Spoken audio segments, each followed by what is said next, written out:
گرامی داشت نام نیکی بابا جان غفورов مکتب بزرگی تربیت خودآگاهی خودشناسی تاریخی و افتخار ملی میباشد. بنابراین ما را ضرور است که خاطره این فرزند فرزانه ملت را پاس داریم. شاه اثر تاجیکان و دیگر آثار بی‌گزند او را پیوسته آموزیم و از کار و فعالیت فداکارانه‌اش سبق بگیریم. این برای نسل جوان بسیار یک نمونه عبرت است. من نسبت بابا جان غفورov یک شخص فدایی نسبت به ملت تاجیک را می‌بینم.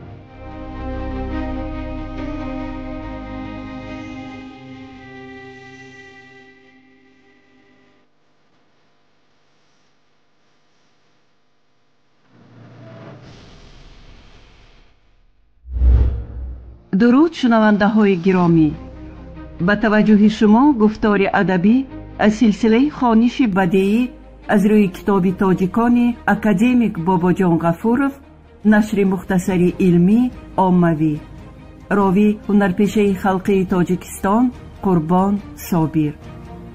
آغاز گفتار 50.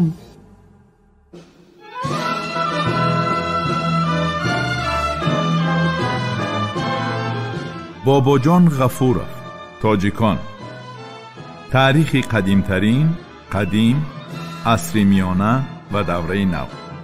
شرح و توضیح مختصری علمی و عاموی.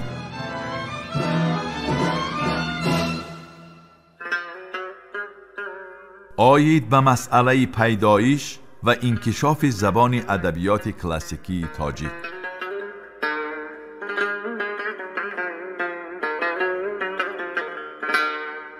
اکادمیک بابا جان غفورov مسئله پیدایش و انکشاف ادبیات تاجیک را در این عهد تحلیل نموده می نویسد که عصر ده و عصرهای مین بعده از دوره‌های نشأ و نمای ادبیات کلاسیکی تاجیک و فارس حساب می یابد.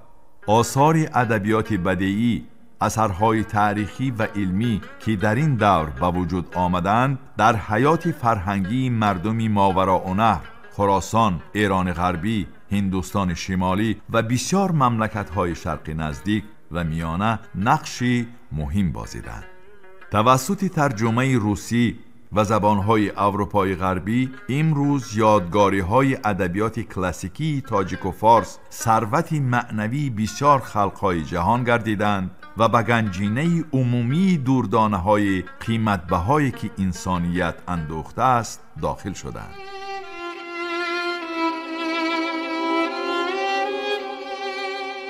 اصطلاح سرزمین آریا تبارها از طرف عربها و مسلمان کنانی اهالی مملکت‌های ضبط شده عصرهای 7، 8 و دوره‌های بعدینه می نویسد بابا جان غفورov، پیوسته با نیست کردن آثار خطی قدیم و الفبای مردم گوناگون ایران زبان، الفبای پهلوی در ایران، سغدی و خوارزمی در ماوراءالنهر، باختری در باختری تاریخی تخارستان و به عوض آنها زوراً جاری کردن زبان و الفبای عربی به وجود می آمد.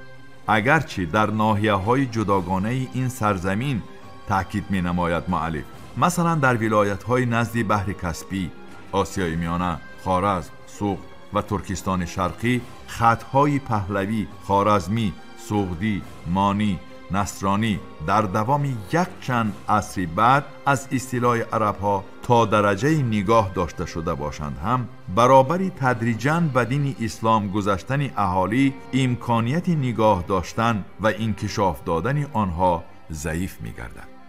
اثرهایی که با الفبای غیر عربی نوشته می شدند با یک خود شکل ظاهریشان در شعور مسلمانان به عقیده دینی قدیمه خلاف اسلام علاقه پیدا نموده بیرحمانه نیست و نابود کرده می شدند. زبان عربی زبان طبقه بالای خلافت و دین حکمرانی آن چون اسلحه متمرکزانی حاکمیت و حکمرانی ایدئولوژی اصطلاحگران عرب خدمت میکرد. سالهای 701 زبان عربی زبان دولتی اعلان گردیده به تدریج کارگزاری و مکاتبه رسمی ولایت‌ها تحت تصرف خلافت به همین زبان گذرانیده می شود. از سال 742 دانستن زبان و خط عربی برای مأموریت خراسان و همچنین ماوراءالنهر که تحت اداره حکومت خلافت قرار گرفته بود حتمی و مجبوری گردید. منبع نه تنها مکاتبه و کارگزاری بلکه رساله های علمی و اثرهای سرشماری بدیعی نیز با زبان عربی نوشته می شدند.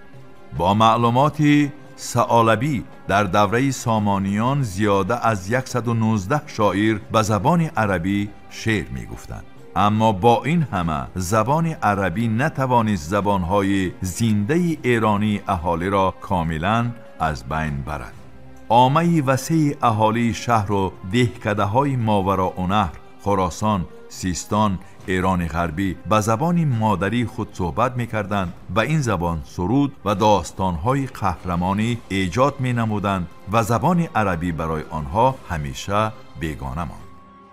به اندیشه اکادمیک باباجان غفوروف در حیات تاریخی و مدنی و ادبی خلق‌های ایران و آسیای میانه نقشی مهم را زبانی بازیده است که در سرچشمه‌ها با نام زبان پارسی یا زبان فارسی آورده می شود. با این زبان ایجاد ادبیات شفاهی به شک و شبهه هیچگاه حتی در زمان استیلای عرب‌ها هم قطع نشده است.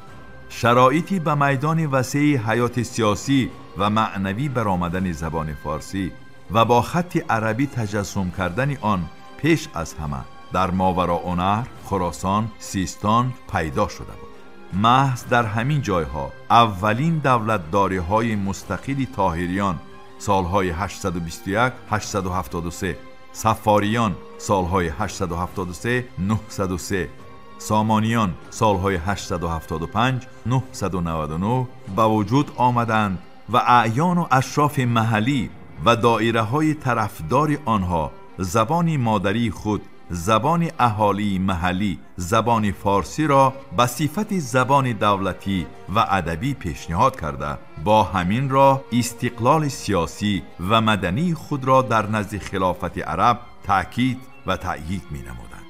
از این رو طبیعی است که اولین کوشش های ثبت خطی این زبان به واسطه الفبای عربی در سرزمین ماوراءالنهر، خراسان و سیستان به وقوع پیوسته است.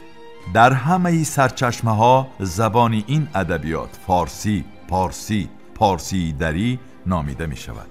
تأثیر و شهرت ادبیات خطی فارسی در عصرهای میانه چنان بزرگ بود که وی نه تنها در مملکت‌هایی که زبان فارسی برای اهالی آنها زبانی مادری حساب می‌شد، ماوراءالنهر، خراسان، ایران غربی، بلکه در کشورهای بیرون از حدود آنها، آذربایجان، آسیای خرد، کردستان، افغانستان، هندوستان شمالی، ترکستان شرقی نیز ایجاد می‌شد. زبان فارسی نه فقط برای مردم تاجیک و فارس، این چنین برای خلقهای گوناگون این نقاط شرق، کردها، افغانها، هندوها، مردم ترک زبان آذربایجان، آسیای خرد و ماوراءالنهر در ابتدای عصر میانه و اکثراً بعدتر هم زبان اساسی و زبان اصلی و حتی یگانه ادبیات خطی به شمار می رفت. در خلاصه این موضوع اکادمیک باباجان غفوروف می نویسد که هرگاه که سخن از تاریخ قدیمترین مرحله های انکشاف این زبان رود، زبان ادبیات کلاسیکی تاجیک و فارس را از دوره های گذشته ترقیات آن که در یادگاری های خطی فارسی قدیم و میانه تجسم یافته است نباید جدا کرد. این زبان در جای خالی به وجود نآمده است و به وجود آمده هم نمیتوانست. تاریخ آن نه این که از دوره استیلای عرب بلکه از عصر 5 پیش از میلاد شروع می گردد که این دلیل را یادگاری های خطی تصدیق می نماید.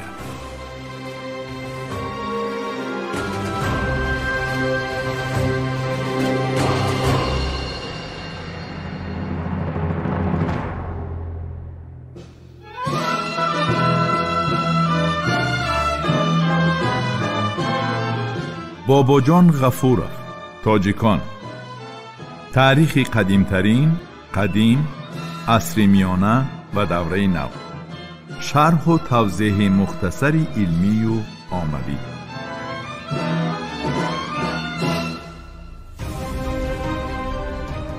شنونده های گرامی، شما گفتار ادبی را از سلسله خوانش بدیعی از روی کتاب تاجیکان اکادمیک باباجان غفور، نشر مختصری علمی عاموی را در قرائت هنرپیشه خلقی تاجیکستان قربان صابر شنیدید. محرر سیدزاده عابدجان، کارگردان عبدالمنان رحمان. این گفتار سال 2024 ثبت شده است. انجام گفتار 50.